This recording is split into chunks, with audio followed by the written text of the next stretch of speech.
Диазапамите не се секогаш најдоброто решение, тврди за ТВ Стар познатиот невролог од Светски глас, штипјанецот доктор Методи Чепреганов.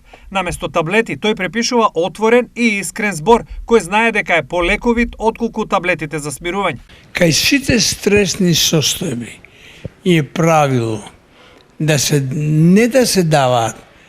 не се даваат хемиски материи, него да се седне, да се разговара за пламенот кој гори во него или поред него, да се разреши пламенот и да не се земат лекови.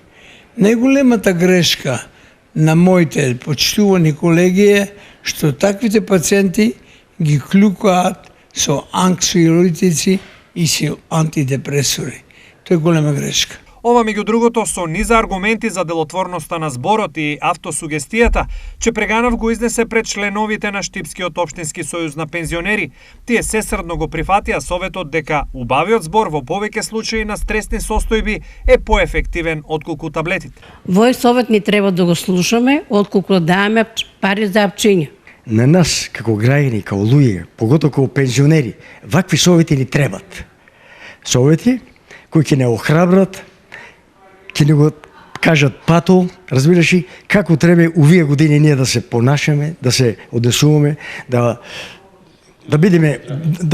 се зачуваме здравето, да бидеме умерени усе. Со своите членови согласен е и раководниот тим на овој сојуз. Па секој пат вакви совети од некој кој што е признат во цел свет како доаен на медицински науки се потребни како на сите популации, така и за нас пензионерите, односно на лицата од третата доба. Вакви и слични советодавни средби, менаџментот на оваа пензионерска асоциација планира и во иднина.